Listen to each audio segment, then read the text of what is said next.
Up on the steep shore and not far from the open seacoast stood a very old oak tree. It was just 365 years old, but that long time was to the tree as the same number of days might be to us. We wake by day and sleep by night, and then we have our dream. It is different with the tree. It is obliged to keep awake through 3 seasons of the year and does not get any sleep until winter comes. Winter is its time for rest, its night after the long day of spring, summer, and autumn.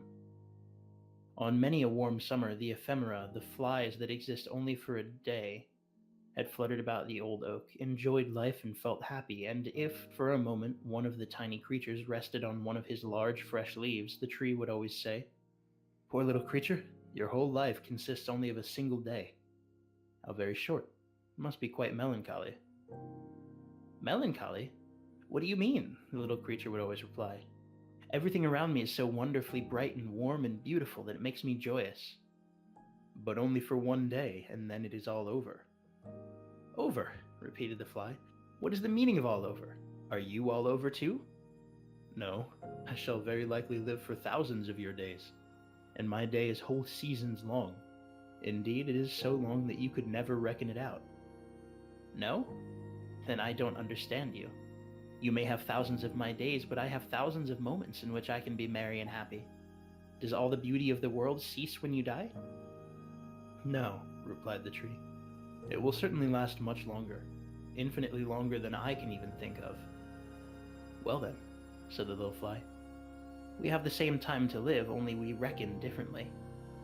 And the little creature danced and floated in the air, rejoicing in her delicate wings of gauze and velvet, rejoicing in the balmy breezes laden with the fragrance of clover fields and wild roses, elder blossoms and honeysuckle from the garden hedges, wild thyme, primroses and mint, and the scent of all these was so strong that the perfume almost intoxicated the little fly. The long and beautiful day had been so full of joy and sweet delights that when the sun sank low it felt tired of all its happiness and enjoyment. Its wings could sustain it no longer, and gently and slowly it glided down upon the soft waving blades of grass, nodded its little head as well as it could nod, and slept peacefully and sweetly. The fly was dead. "Poor little ephemera," said the oak. "What a terribly short life." And so on, every summer day the dance was repeated, the same questions asked and the same answers given. The same thing was continued through many generations of ephemera. All of them felt equally merry and equally happy. I'm gonna blow my nose real quick, my apologies.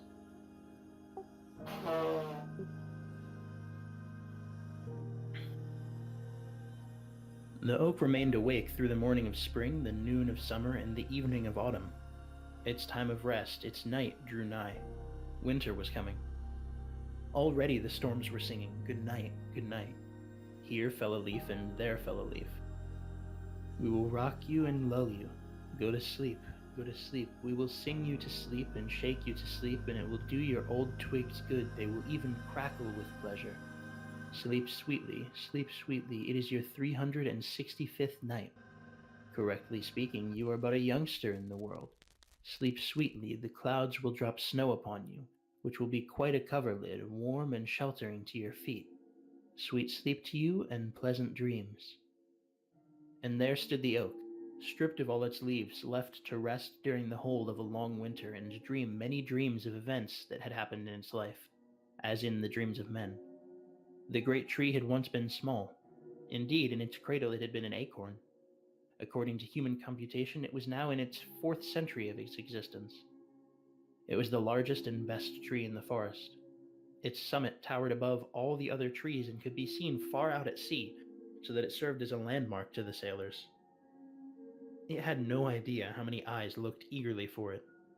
In its topmost branches the wood pigeon built her nest, and the cuckoo carried out his usual vocal performances, and his well-known notes echoed amid the boughs. And in autumn, when the leaves looked like beaten copper plates, the birds of passage would come and rest upon the branches before taking their flight across the sea. But now it was winter. The tree stood leafless, so that everyone could see how crooked and bent were the branches that sprang forth from the trunk.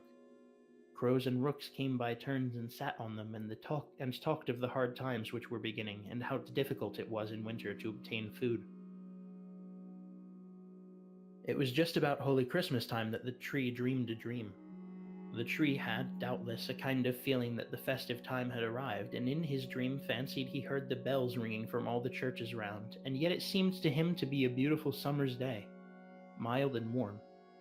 His mighty summits were crowned with spreading fresh green foliage. The sunbeams played among the leaves and branches, and the air was full of fragrance from herb and blossom. Painted butterflies chased each other. The summer flies danced around him as if the world had been created merely for them to dance and be merry in. All that had happened to the tree during every year of his life seemed to pass before him, as in a festive procession. He saw the knights of olden times and noble ladies ride by through the wood on their gallant steeds, with plumes waving in their hats and falcons on their wrists. The hunting horn sounded and the dogs barked. He saw hostile warriors in colored dresses and glittering armor, with spear and halberd pitching their tents and anon striking them. The watchfires again blazed, and men sang and slept under the hospitable shelter of the tree. He saw lovers meet in quiet happiness near him in the moonshine and carve the initials of their names in the grayish-green bark on his trunk. Once, but long years had intervened since then. Guitars and Aeolian harps had been hung on his bows by merry travelers. Now they seemed to hang there again, and he could hear their marvelous tones. The wood pigeons cooed as if to explain the feelings of the tree, and the cuckoo called out to tell him how many summer days he had yet to live. Then it seemed as if new life was thrilling through every fiber of root and stem and leaf, rising even to the highest branches. The tree felt itself stretching and spreading out, while through the root, but again beneath the earth, ran the warm vigor of life. As he grew higher and still higher, with increased strength, his topmost boughs became broader and fuller, and in proportion to his growth, so was his self-satisfaction increased, and with it arose a joyous longing to grow higher and higher, to reach even to the warm, bright sun itself. Already had his topmost branches pierced the clouds, which floated beneath them like troops of birds of passage or large white swans. Every leaf seemed gifted with sight, as if it possessed eyes to see. The stars became visible in broad daylight, large and sparkling, like clear and gentle eyes. They recalled to the memory the well-known look in the eyes of the child, or in the eyes of lovers who had once met beneath the branches of the old oak. These were wonderful and happy moments for the old tree, full of peace and joy, and yet, amidst all this happiness, the tree felt a yearning, longing desire that all the other trees, bushes, herbs, and flowers beneath him might also be able to rise higher, as he had done, and to see all this splendor and experience the same happiness. The grand, majestic oak could not be quite happy in the midst of his enjoyment, while all the rest, both great and small, were not with him. And this feeling of yearning trembled through every branch, through every leaf, as warmly and fervently as if they had been the fibers of a human heart. The summit of the tree waved to and fro and bent downwards, as if in his silent longing he sought for something. Then there to him came the fragrance of thyme, followed by the more powerful scent of honeysuckle and violet, and he fancied he heard the note of the cuckoo. At length his longing was satisfied. Up through the clouds came the green summits of the forest trees, and beneath him the oak saw them rising, and growing higher and higher. Bush and herb shot upward, and some even tore themselves up by the roots to rise more quickly. The birch tree was the quickest of all. Like a lightning flash, the slender stem shot upwards in a zigzag line, the branches spreading around it like green gauze and banners.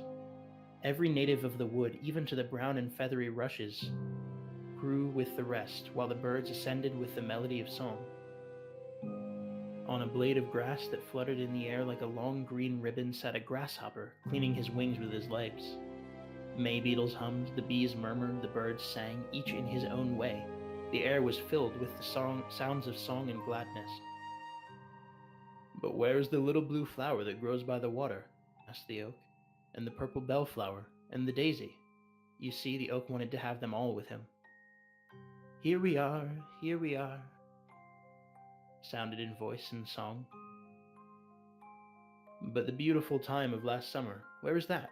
And the lilies of the valley, which last year covered the earth with their bloom?